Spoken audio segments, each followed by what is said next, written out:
There we go. Hey guys, welcome to the Movie Champs, episode number 33. 3-3. I guess this is our Memorial Day episode. Yes, a special Memorial Day edition of the show. We didn't schedule it like this on purpose. No.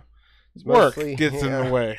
Yeah, we all have some new things going on in our life, I guess. I'm sorry, I'm looking down. Okay. Mm-hmm. So we all got some new things going on in our life that have been affecting our ability to do these shows on time, yes. as it were. Yes.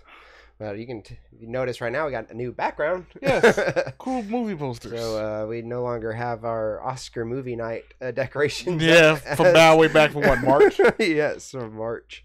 Yeah, those are gone now. They're in the trash now? Yeah, they're in the trash. Oh. Yeah, so now we have some actual True posters to go with this. And there's actually some of our actual favorite movies, so it actually makes sense to have them back there. Yes. So yeah. But and it's kind of cool that you actually have the Star Wars poster in this review. Yes. Yeah, that was completely on accident. Yes. It's good timing anyway. And I also happen to be wearing my Darth Vader shirt today. And I am just wearing a black shirt. Well yeah. You're on the Empire on vacation. Yes. You're wearing your Empire summer line. Yes. Oh man. But anyways, guys, not a lot of movie news, but we definitely wanted to get this episode out so that way we can review the Solo, a Star Wars movie.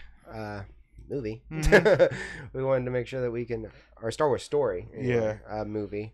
We wanted to make sure we were able to get that review out timely. Mm-hmm. It could have been earlier, but no, for us, it could not have been earlier. Mm-hmm. But it'll better late than never. Yeah, and that's I like to think that the box office results for it right now are because people have been waiting for our review. Yeah, no one goes to see the movie until they hear our opinion. Yes.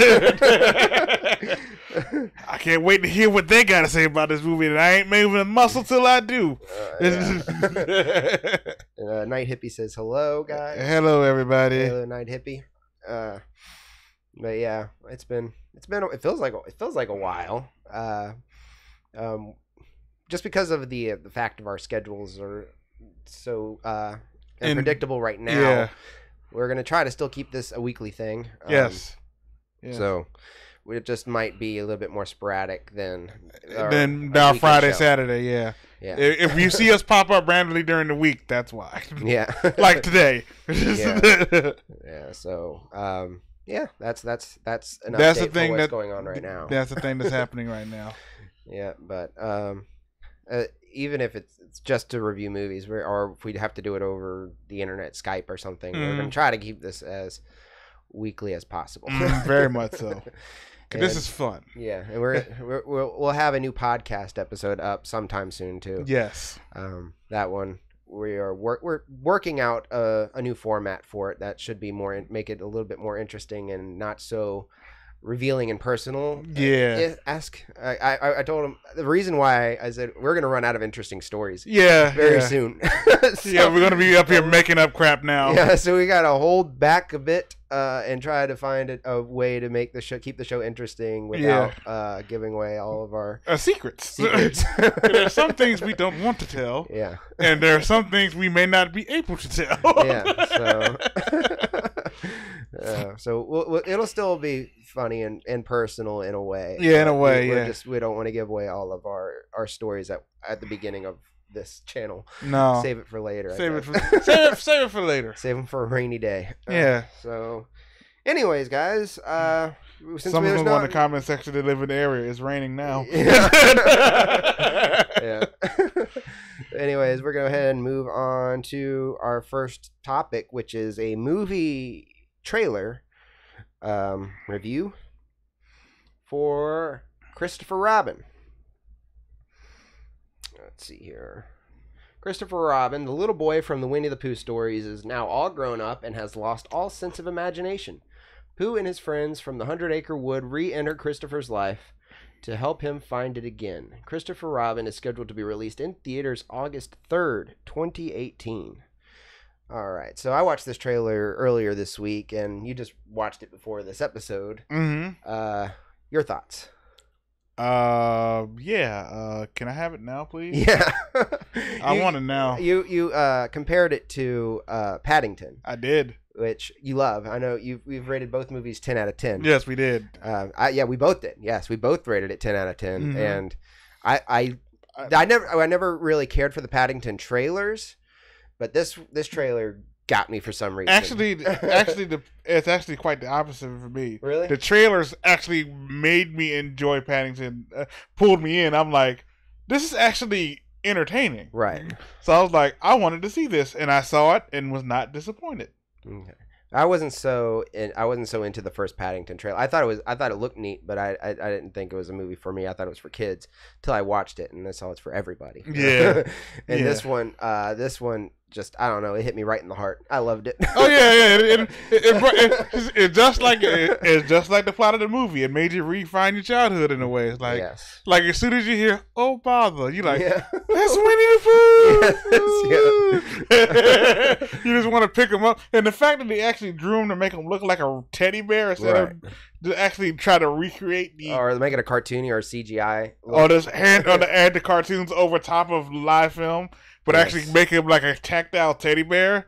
Yeah, I was like, you're gonna want to buy one of those. Yeah, they kept it from being a Smurf movie, yeah, or something like that, which could very easily have been in the wrong hands. Yeah, but Disney wouldn't allow that to happen. Yeah, this one looks like it's got a lot of heart in it. It looks funny. It looks cute. It just, I don't know. It looks like everything that the latest trends of these live action remakes is not.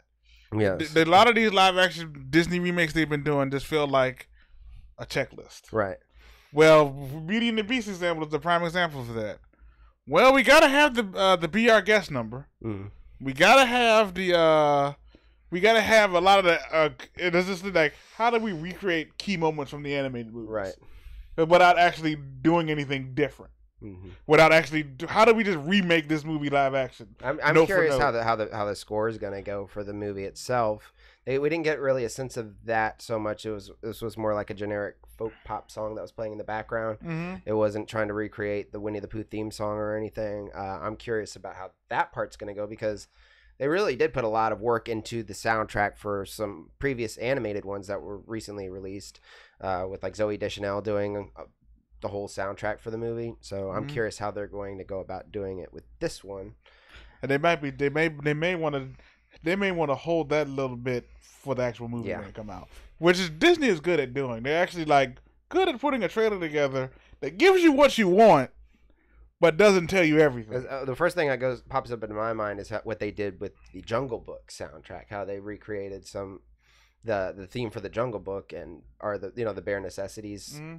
And made it into this really big orchestra piece that I liked a lot. it hit you right in the nostalgia, I guess. It made you go, yeah. See, the Jungle Book it did that, but did it with a sense of style. Yeah, where it actually felt like, okay, you actually did something with this. Yeah, the Winnie the Pooh theme has always been pretty minimal. Mm-hmm. So I'm curious how they might, if they will even at all, because this is a Christopher Robin movie. It's not really a Winnie the Pooh movie. But Christopher Robin and Winnie the Pooh go hand in hand. Yeah, they go hand in hand. But I'm curious if they're even going to try that with this kind of movie. Never say never. Because I asked when we got the first teaser for this movie, I said, are we going to even get to see the 100 Acre Woods in this movie? And we saw from this trailer, yes. We're going to go. We're going to see it when he was little and how it changed since he's an adult now. Yeah, so that part excites me because I hope we see everybody in this. And pretty much from the trailer, we did see everybody. Yeah, we saw Owl, Roo, Tigger. Tigger was funny. Oh, yeah, and I like how I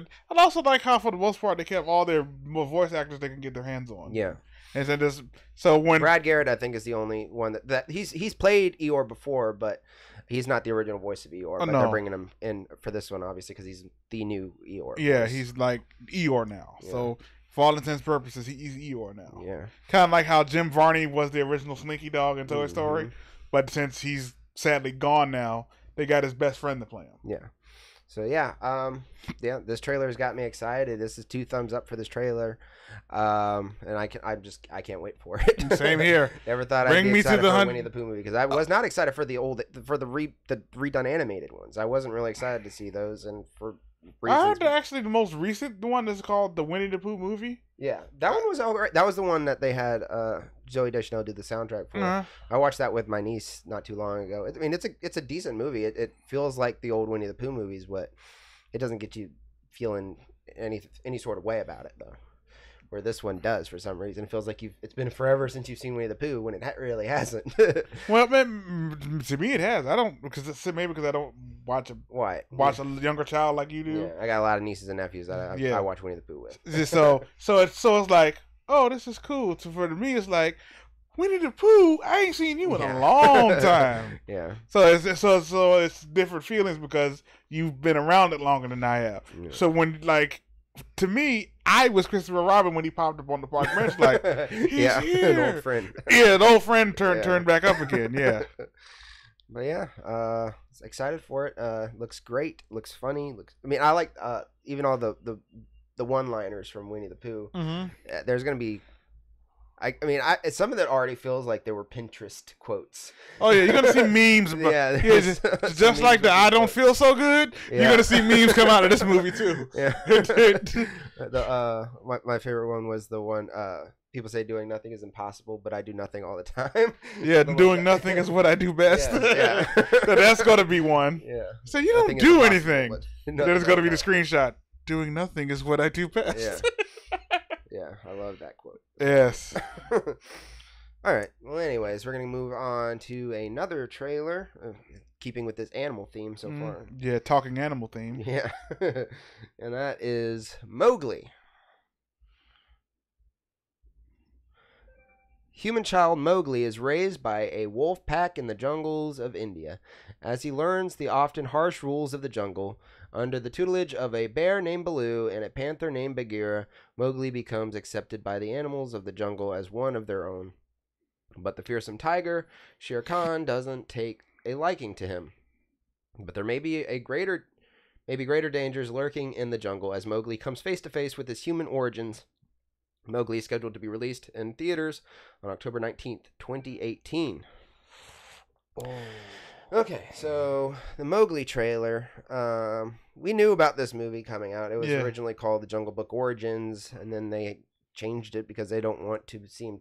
Because of the recent Jungle Book movie that just came out from Disney. Yeah.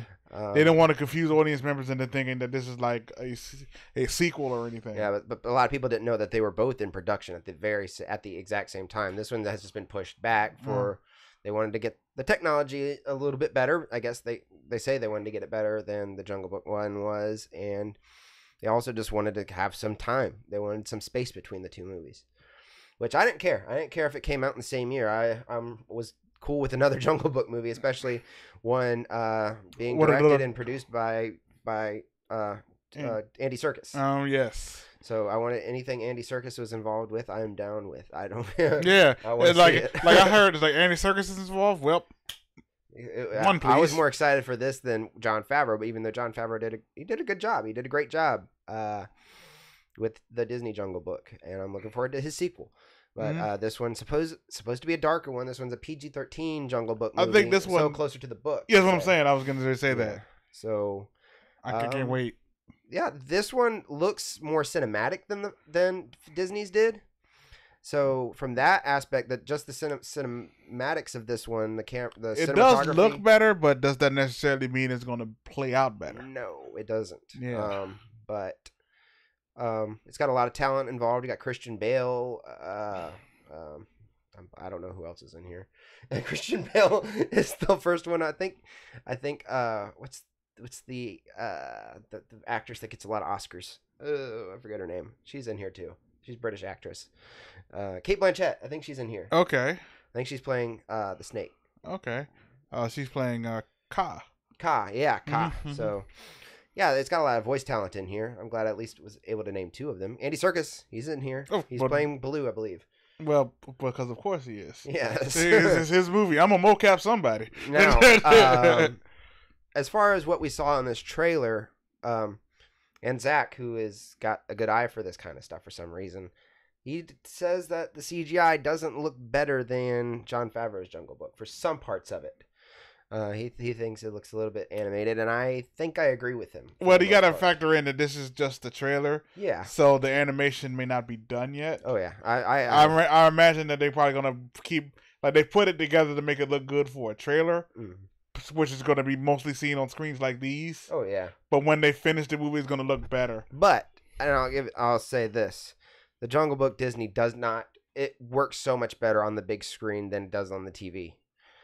Which is what we watch this one on. So I think it'll play better on the big screen. I don't. It's just how it works. Some things look better on the big screen. Because once you blow them up, those little details you notice tend to disappear. Oh, yeah. You would think that it would maximize the issue, but it actually minimizes it because it's hidden by so much screen real estate.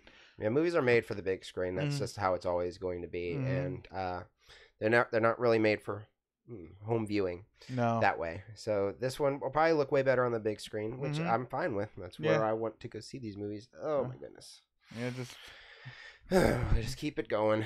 We're keeping it rolling. We're looking at the little box in the corner freak out, but it's fine. Anyways, we'll go. Speaking of it being fine. Oh yeah. Speaking of it being fine, now that we have that segue, the Solo, a Star Wars story. Movie review. All right. Spoiler free, guys, by the way. Yes. Young Han Solo finds adventure when he joins a gang of galactic smugglers, including a 196-year-old Wookiee named Chewbacca. Indebted to the gangster Dryden Voss, the crew devises a daring plan to travel to the mining planet Kessel to steal a batch of valuable coaxium. Oof. In need of the fast ship, Solo meets Lando Calrissian, the suave owner of the perfect vessel for the dangerous mission, the Millennium Falcon. I'm not sure how I feel about that red box keep popping up. I should have been recording. Can I stop for a second? Yeah, go ahead. Do what you gotta do, bro. All right. Nice line. Yes. He dropped a Solo storyline on me. Yes.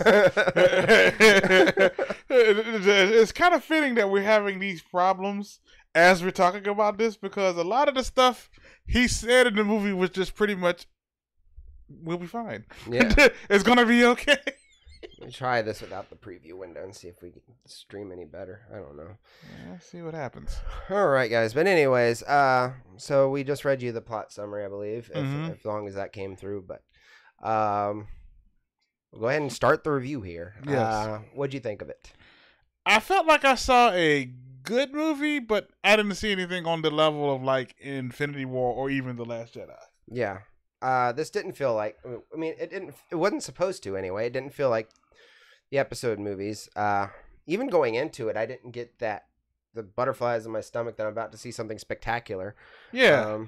To me, it felt like I was just seeing if you stripped away the Star Wars makeup, I feel you could have easily set this movie in like World War II or something. Yeah. If you really think about it, it opened with a car chase, and then he became and then him and his girl were separated by the totalitarian government. So then he becomes a soldier and tries to get money to get back home to her, and then he becomes a smuggler because he's not fit to be a soldier. Yeah. So it easily could have just been set in World War II, and it'd still been the same movie. If I didn't know the fact that this movie had a bigger budget than pretty much any Star Wars movie ever, it would have been that I would have been probably more okay with this movie. It felt like it could have just been playing on Disney's streaming service, to be honest. Yeah, it felt like it belonged more on a Netflix thing, not in a theater. It was an okay movie. Yeah. And if anybody was worried about whether Alden Ehrenreich was a good Han Solo, he is very good Han Solo. Yeah, he plays Solo well, because as you see Solo act, you realize the Han Solo he's groomed into the Han Solo we know, and you start to see this person become that as you watch this movie. Yeah, he wasn't trying to do a Harrison Ford impersonation, which is what would have worried me more. Yeah, if that's what he was trying to do. He was just showing you what a young Han Solo, a young Han Solo looked like, what he would be like, and it made sense to a lot of the choices a young Han Solo would make. Yeah. I think something that kind of bothered me a little bit was the I don't know that any of this is going through right now because of the red box. Okay. Yeah. Is the color palette in this movie. Yeah. It was very muddy. It was very low saturation, which made it, unless you're like in a pitch black theater, it makes it really hard to watch. Yeah, especially the war scene. Yeah, so the war scene was like, where is anything happening? Okay, I see explosions, I see soldiers, but where are we? Why is anything that has this happening and all this and all like that? Yeah, and we all know, or most of us know anyway, that this movie was originally being directed by Phil Lord and Chris Miller, and it probably would have benefited from their direction because they wanted this to be kind of a comedy. I think that's what was really lacking in this movie was any style.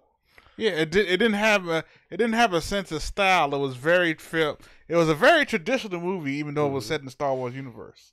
Yeah, it didn't have it didn't have anything that see, this would have benefited from like a Thor Ragnarok style. Yeah, because since it's so far removed from the Star Wars we know, it would have fitted perfectly here with pretty much a young smuggler. Yeah, when I think of Han Solo, I was thinking more of a Western, which it has a little bit of Western in it. Yeah. It has a little bit of the 70s feel to it, especially with like the Lando scenes and stuff. It feels like right out of a 70s Grindhouse style movie. Mm-hmm. But it never fully goes into any of that. And it never embraces any one style. Yeah. There's elements of it all, but it never goes full tilt into anything. Yeah.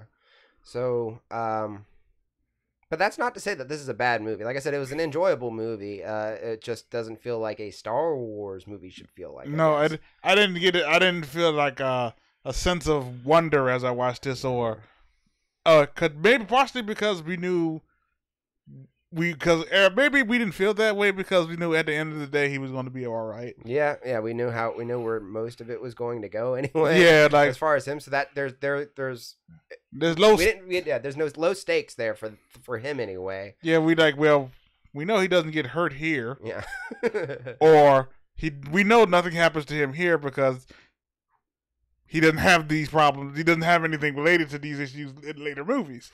So we know he comes out of most situations okay. Yeah. So and we know where Lando goes. We know pretty much all of that. So if any side characters that we really don't get to, we shouldn't feel attached to any of them. Not in any real way anyway. Mm-hmm. I think this was just an okay performance by Woody Harrelson too. He played his role. He played his role. Yeah, he just the character lacks anything. Yeah, but you know what character I really enjoyed a lot though, and it might surprise you who it was. L3. L3, yeah, L3 was pretty funny. Yeah. Yeah, she was the pretty politically active robot. Yes. In this movie, I guess you would say. Yeah, she was the militant robot. Yeah, militant robot. Yeah. I was the only one that really had any personality. But what was funny though is how they said that this was how when Phil Lord and Chris Miller were attached to this movie, how this could have been like a Ace Ventura-esque style comedy movie. Like I said, that would have benefited, but there's really no big laughs in this movie. It was a couple chuckles, I guess, out of it. So they removed any sort of comedic. Yeah, that would have really. I don't want to keep harping on what it could have been or what it was at one time, but like I said, there's no real stakes, no real style, really shoddy cinematography, and just an okay story. Mm-hmm. So, which is, I guess, resulting into the box office for making this kind of a vanilla movie. Yeah, for this to be the story of Han Solo, it's kind of bland. Yeah, it's just really nothing that even like the famed Kessel Run was cool to look at, but it was just like. We know he makes it, so it was like it's like at the end of the day, as the Millennium Falcon was flying through and is potentially being damaged by all this stuff, we know most of these characters make it out of this situation okay, so there's no. Yeah. I guess maybe that's why no one wanted a Solo movie. How do you put a character we know survives in danger? Yeah. Without actually, because if we see that he survives the events of the original trilogy for episodes 4 through 6. And he's in episode 7. Now this isn't a spoiler, but in this movie they give him a romantic interest. Mm-hmm. The problem is I believed in this romantic interest. I liked the chemistry between the two of them. I shouldn't, but I did. Mm-hmm. I did too. I thought they worked pretty well together too. That's all I'll say about it. But and then the movie tries to be interesting at the end. I'm not going to say what happens, but there's a lot of twists and turns. Solo 2-esque building in this one. Yeah, which we may or may not get. Yeah, and then they did settle on a few debates of Han Solo in this movie, which I guess is okay for the super diehard Star Wars fans. For me, it didn't make a difference for me. No, it really didn't. And some people might actually be upset about that. Some people might like the mystery of Han Solo and like those debates not being settled. So now these debates are settled and they're canon. So that's how it's got to go. Yeah, Disney decided for you. Yeah. I think that's the problem people might be having with certain Star Wars movies is the fact that there is no debate anymore. Yeah. About certain characters' face. They pretty much state obvious facts now. There is no leaving up the interpretation in these movies. Mm-hmm. Which I wish in certain ways I agree, and in other ways I think in certain cases they also missed the point. Yeah. Like Last Jedi, for example, which I'll say for our podcast discussion. Oh yeah. Because it fits perfectly with what the theme we're talking about doing 4 is. Yeah. So I guess with that being said, we gotta give this thing a score now. Yeah. I'm gonna give it a 7.5 out of 10. I'll go one lower and say 6.5. Ooh, okay. Yeah. That's fun. Yeah, because that's how I feel. It's like I didn't see a bad movie today, but I didn't see a great one neither. Right. I just saw slightly above average. I can understand that. Because I did feel for certain characters, but other characters were just there to be the, hey, this is why he does this. Yeah. And this character rubbed off on him, so that's why he's this way now. They were just there to be like, oh, introduce this character. Oh, he picks up a trait from that character. Oh, he's there. This character, it makes him feel this certain way. It was just there to give Han building blocks, but they weren't really fleshed out characters. Yeah. But yeah, guys. So I guess collectively, what is that? That makes it a 7 out of 10. Yeah, that makes it a flat 7. Yeah. Which is right down the middle. Whoop. Yeah. So if you guys know our rating system, that's an okay score. It's one of those ones that go check it out in theaters. I think that's the only way to see this movie. Yeah. It's not. It's one that I'm going to obviously add to my collection, but it's not one I'm going to watch again. Yeah, I'll probably add it to my collection too, but see, the thing about it, I'll say I was going to wait for it to go on sale, but the problem is Disney movies don't go on sale. No, they don't. Disney movies stay full price forever. Oh, well, we also didn't. I guess we should have commented on Donald Glover. Donald Glover was pretty good in this movie. Yeah, we don't see a lot of him, but he's pretty good in this movie. For the little bit of Donald Glover you do get in this movie, he did Lando very well. Yeah. I know a lot of people say we should have gotten a Lando movie, and in a way, I think we should. I think it would be interesting, but like I said, it's just when you know where all these characters are going, it doesn't matter. Well, you could tell so much, depending on the story you tell. Yeah. If you're telling a story that we're supposed to be worried that these people are going to die, it doesn't work that way. But if you tell an interesting story, I mean, tell an interesting story. That's all you need to do. It doesn't need to be a lot of stakes in there. No. If you just, like, Lando's story, you just show him how he became where he was to what he became. Yeah. That'll be an interesting story to see how he went from probably a small-time, like, hustler to Lando Calrissian. That'll be an interesting story to see his rise to the ranks of the underworld kind of thing. That'd be cool to see. And I think if you put the right director behind it, we could see like Black Panther results for a Lando movie. Oh yeah, very much so. It'll reach out to an audience that may have never seen a Star Wars movie before. Yeah, and introduce them to that. That's the kind of thing that you get when you reach out to everyone. Reach out to people that way. Yes. So yeah, but yeah, I mean, Donald Glover was excellent. I think he pretty much he had the standout performance, but I was just really happy that the guy, I already forgot his name again. The guy that played Alden Ehrenreich. Yeah, I was just glad that he did a good job. Yeah, a lot of people. I've heard some people worried. Oh, he had an acting coach. Everybody has an acting coach. That's anything in Hollywood right now. Yeah, the Star Wars fans are very nitpicky, and I want to talk about them when we do our podcast. Just because that went public doesn't mean that everybody doesn't have an acting coach. Yeah, very much so. So, especially when you're switching between directors and you have such a limited amount of time, you gotta get that tone just right, and that's why you have acting coaches. So, anyways, yeah, that's it. 7 out of 10. Go see it. It's not the best score we can give a movie, but it's an okay score. It's not a half. Yeah, it's not a half. Yeah, talk to us. Go see our Overboard review to see why I say it's not a half. Yeah. Yeah. I still have nightmares about that movie.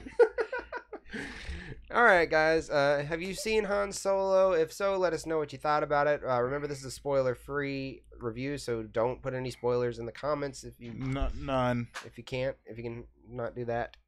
But anyways, if you do want to talk about us, you can hit us up on our Twitter, at Walker Cheatham, at EJ Flemming. Yeah, you can hit us up on our Twitters, Instagrams, and Facebooks. And anyways, guys, this has been the Movie Champs Show, episode 33. Remember, you can check out our most recent episode of the Movie Champs Show. We don't have the thing. We don't have the preview screen, so we're just going to point at random places. Make sure you check our movie reviews out, and also make sure you like and subscribe and leave a comment on this video. And guys, we will see you next time.